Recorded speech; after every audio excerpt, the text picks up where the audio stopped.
Hello everyone, welcome to GamingInstinctsTV. Today I would like to talk about World of Warcraft Battle for Azeroth, and one of its upcoming features, the Alleid Races. The Alleid Races will be joining the Horde and Alliance. There will be 3 new races for each faction, for a total of 6 at launch, with Blizzard stating that there will be more races coming in the future patches during the expansion timeline and possibly beyond. Let's take a peek at each Allied race before we begin the more in-depth discussion and what I actually think about them and which potential races we could see in the future of World of Warcraft. First, let's take a look at the Wood Elves, which are part of the Alliance Allied Races. At the end of the Legion expansion questline in patch 7.3 on Argus, Alleria Windrunner, the sister of Sylvanas, delves into the White Magic, and that is where the recruitment of Wood Elves begins and flows into the Battle for Azeroth expansion. As you guys can see, they have purple wings, all white-like, and blue eyes. White is a very dark power, and is usually considered to be dark magic in RPGs, joining in with ice, fire, arcane, and fell magic. If you ever wanted to play a Night Elf that has a much more darker and grittier tone, then I sincerely believe this will be an excellent race to pick for your RPG fantasy. Blizzard has also stated that the Wood Elves spring out their white wings when you start combat, which is similar to how the humans turn into the Worgens when the Worgen race gets into combat. Overall, I think they look pretty good for a new race, but I am not a fan of the Night Elves to begin with. But I'm glad that someone will finally get to play something they always wanted to. Alright, let's move on to the least interesting race in my opinion out of all the 6, Lightforged draenei. After the events of 7.3, the Army of the Light will join the Alliance in Battle for Azeroth against the Horde, and that is where the Lightforged draenei come in. Personally, I really do not like the way the Lightforged draenei are turning out to be so far. For the most part, they look like a regular draenei, with the only exception being that they have yellow eyes and just in general more yellow colors, and some glimmer I guess. They physically look pretty much the same. Hopefully they'll have some interesting customization options for their body parts and accessories, but as of now they look like a really basic reskin. On the bright side though, we do know what their racials are. They have 2 ability racials and 3 racial passives. Let's look at the ability racials first. Light's Judgment. You will call down a strike of holy energy that will deal about 5,150 holy damage to enemies within 5 yards after 3 seconds. This ability has a 40-yard range and is on a 2.5-minute cooldown. Sounds like a pretty decent burst of AoE damage if you ask me. Second ability is Forge of Light. The Lightforged draenei can summon a Forge of Light, which enables you to use blacksmithing on the spot, and it also increases their blacksmithing skill by 10. A pretty solid bonus if you ask me if you want to craft something for somebody during a raid or when you're doing some trade business in the middle of nowhere and don't have access to the forge. The Demon Bane passive increases your experience gained from killing beasts by 20%. Pretty good. The Final Verdict passive, after you die, the light will avenge you, and it will also deal about 1200 holy damage to enemies around your corpse within 8 yards. And it will also heal your allies for about 1400 hit points. Very interesting racial, quite unique, looking forward to see how this one turns out. And last but not least, a Holy Resistance. Simply reduces any holy damage that you take by 1%.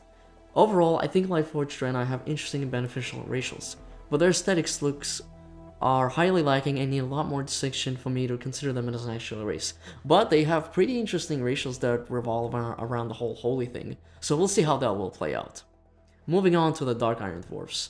So it looks like my dream is now becoming a reality. Moira, the Queen of Ironforge, will now rekindle the Dark Iron Dwarves, and have them formally join the Alliance to fight against the Horde.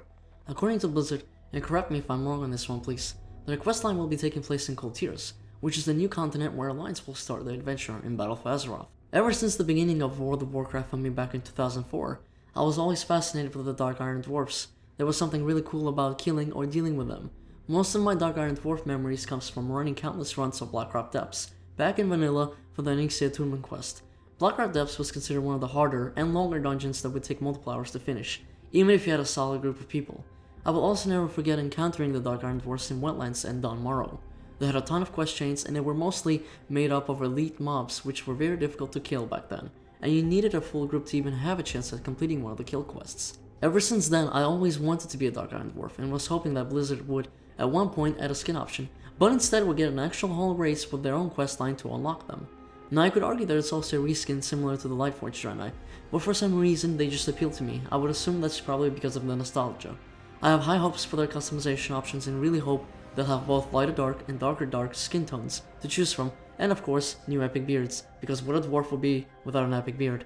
I'm also curious to see what they'll do for their eye options and faces, and most importantly, the racials. Really interested to see how similar or different their racials will be compared to the regular dwarfs.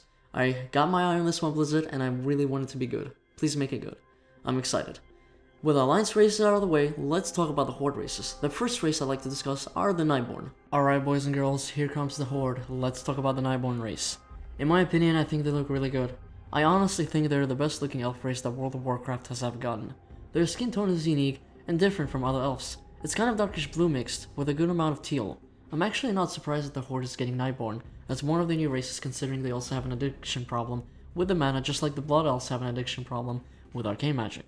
They share similar stories, but it's not surprising they're joining the Horde after the events of Suramar, despite the fact that both of these factions were helping them out. As much as I hated the questing in Suramar, I sure as hell hope that one of the Nightborne emotes will say, "Something's not quite right. An illusion? What are you hiding?" Overall, pretty solid addition. Looking forward to seeing them running around, and I'm really curious to see what their races will offer as well. Let's move along to the Highmountain Tauren. Similar to how we helped out the Nightborne in Suramar, the Highmountain Tauren decided to join the Horde after we assisted them in Legion in the Highmountain zone. The Highmountain Tauren for the most part look identical, with the exception of their giant moose antlers that make them really stand out. Not to mention, their heritage armor is cool as well, and is very true to the Native American culture. The totems on their back look awesome, but I have no idea if that's something you will always see on them. I would assume not, and it's just part of their heritage armor. You will be able to customize their tribal paintings on their fur and face, and they will also have carved tribal markings on their horns, and their horns themselves are also customizable. For those druid players out there who are wondering what changes Blizzard has made to their druid forms, then get ready to see some more awesome moose horns on your bear and cat forms. Highmountain Tauren are interesting looking, but nothing to brag about at the same time. I worry about how they wear their helmets, but hey, it's video games logic, and then there's always the display no helm option. Luckily, Highmountain Tauren are another race that have their racials already established, so let's take a quick peek at their racials. Highmountain Tauren only have one racial ability as opposed to Lightforged draenei having 2 racial abilities. However, they also get 4 racial passives. Their racial ability is called Bull Rush, where you charge forward for 1 second and knock enemies down for 1.5 seconds on a 2-minute cooldown. This would be useful both in PvP and PvE, but probably more in PvP. Looking forward to charge some gnomes who are on the verge of their death with a tiny amount of HP left, you say? Well, they're only left there to be bull rushed, knocked down, and punted to death. For the racial passives, we have Mountaineer, Pride of Ironhorn, Rugged Tenacity, and Waste Not Want Not. Mountaineer will simply increase your versatility stat by 1%, which is pretty nice. Pride of Ironhorn will increase your mining skill by 15 and allow you to mine faster, which is also good if you have a miner. Rugged Tenacity will reduce damage taken by 330, which I also believe will scale as you level up. It will be interesting to see this because that would make them fantastic tanks for raids and fly carriers in battlegrounds. Waste Not Want Not will give you a chance to loot additional meat and fish. If you're planning on having a hardcore cooking profession toon, then this is probably the way to go, especially if you're out there trying to sell expensive food buffs, provide cooking mats for your raiding guild, or trading materials on the auction house. Last but not least, let's talk about the best race for last, the Zandalari Trolls. Here we go, ladies and gentlemen, the best race to ever be released in history of World of Warcraft. The Zandalari Trolls will be joining you in the Zandalari continent, which is where Horde begins their adventure in the Battle of Azeroth. I sincerely believe that I can actually consider this as a whole true new race that has a unique model and upright stance, and they just look fucking awesome. I love everything about these trolls. They look cool, they're very unique, and their heritage armor is an absolute fucking bliss to look at. Oh, did I also mention they have giant fucking undead dinosaurs that you can also acquire as a mount? Yeah, that's an instant win, boys. I'm super excited to see how customizable their faces and accessories are, particularly the tusks and facial hair. There's so much good customization potential here that you can have all kinds of unique looking trolls. Overall, I think Horde players should consider themselves extremely lucky because the Zandalari Trolls will be hella fucking fun race to play and look at. Also, it's been confirmed that the original Trolls and Orcs will now also be receiving upright stances. No more hunchback, boys. That's a pretty huge deal considering how long we've been waiting for that.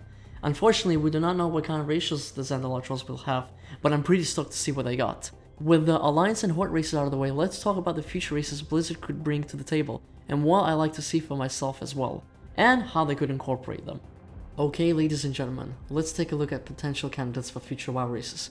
The first thing I'd like to address is obviously the 2 elephants in the room, the long-anticipated Naga and the ever-loving Ogres, and then we will get into the Kul Tiras humans near at the end of the video. Let's start off with the Naga. If there was ever a time we come close to having a playable Naga race, then it would be in Battle of Azeroth. And the reason why I say that is because we will be facing off Queen Azshara in the first raid tier. Basically, she will be the Gul'dan villain of this expansion. It's funny how Blizzard says the whole expansion is based purely on faction versus faction warfare, but in reality I think they're only saying that to set the stage for the next big thing, and that would be the Old Gods and the Naga involvement, while we're too busy fighting at each other's throats. The developers never said we will be killing Queen Azshara in the raid, but they did say we will be confronting her, which suggests that she will either leave for the time being while being utterly defeated, or we will see her later on again in future expansions. Similar to how we fought Ragnaros twice, or how Illidan went from being imprisoned in Burning Crusade, only to be free and allied with us 9 years later. My thoughts are that once we defeat Queen Azshara in one way or another, the rest of the Naga clans will no longer have an alpha leader in their command, and will be forced to create their own leaders, which means they could easily turn into a neutral race and join the alliance and the horde to find their leaders. The biggest issue with the Naga not being a playable race is the armor. Blizzard has said many times that they're not sure how to show off pants or belts on creatures like the Naga. My suggestion, I guess, is that they simply don't need to show off their lower body part armor, period. You'd still be able to equip it, but not see it. If you look at the Tauren or draenei hooves, when they equip boots, you can barely see them, and for the most part it's just their hooves that you see anyway. I think Naga should be unique in that way. It's what makes them special in the first place. With one elephant in the room out of the way, let's address the other, the war-hungry and murdering ogres.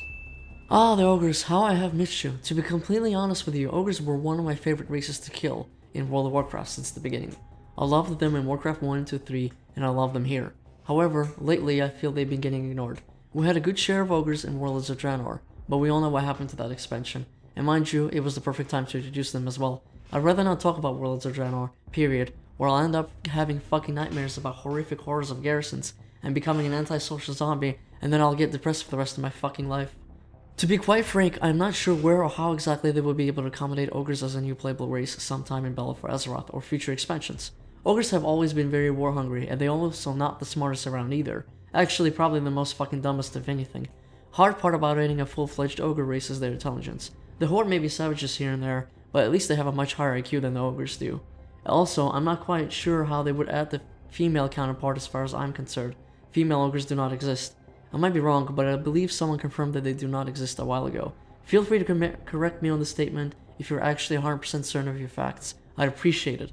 I have no idea if ogres reside in Zandalari or Kul Tiras, but there are plenty on Azeroth, so maybe something can happen over there. As I previously stated, Worlds of Draenor was the perfect time to add ogres, but since we got a whole fresh remodeling and retexturing of majority of all the races instead, it would make sense why they didn't add any races to begin with.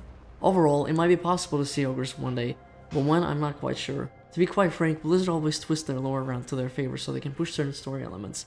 I would not be surprised if they did the same thing just for the sake of the ogres. With having addressed the two elephants in the room, it's time to discuss the possible newcomer race, Kul Tiras humans. There's quite a lot of good evidence to them being the new race for the humans in Alliance. If I was a betting man, I think it'd be safe to say that the Kul Tiras humans will be one of the first new allied races to be added to Battle for Azeroth during its lifespan. The reason why I say that is because it would make complete sense to have Jaina Brahma recruit the Kul Tirans at some point in the storyline as the faction war rages on throughout the expansion. Some people might say, why another human race? Well, that's like saying, why do we need another dwarf race when we have dwarves already? Or why do we need another draenei race? Or to top it all off, 3 whole different night elf races. Cannot use that argument here, you will fucking fail. Looking at some of the artwork from the BlizzCon's World of Warcraft art panel, you can easily see that the Kul Tirans are a different breed of humans. They're a lot taller, perhaps around 9 feet tall to be exact, compared to the regular humans. And they're also bulkier, and just overall bigger, in general. Who wouldn't want to play a Tauren human race and intimidate the fuck out of the Horde, or whatever else threatens the Alliance? Honestly, playing as a human race in an RPG game never made sense to me because RPGs are always about living in fantasy and not reality, and humans are too real. However, the Kul Tirans are the fantasized version of regular humans, and would actually make me play them, and that's because they would never exist in the real world. Now granted, there are some huge people in the world, but I doubt that you see 9-foot humans walking around every single day on the streets. With that being said, I really don't see why Blizzard would waste all this lore potential with the Kul Tirans and Jaina throughout the expansion. It would be too stupid and a missed opportunity. Trust me on this one, we will see the Kul Tirans. Alright, well, those were my thoughts on the allied races and what we can possibly see in the future as far as new races go in Battle for Azeroth and beyond. I really enjoyed talking about this, had a fantastic time, and I hope you all enjoyed listening to it as much as I enjoyed making this video and talking about it. From this point on, I'll be doing a full coverage on World of Warcraft Battle for Azeroth until the game's release date, which is sometime in 2018. Next video will be covering the Plundering Islands and what I think of their advanced AI systems and procedural generation as a whole, and of course, I will state my concerns as well. See you soon, folks! GamingInstinctsTV will be leaving you right here. Don't forget to like and subscribe if you enjoyed this video and are looking for more video game coverage. Peace out!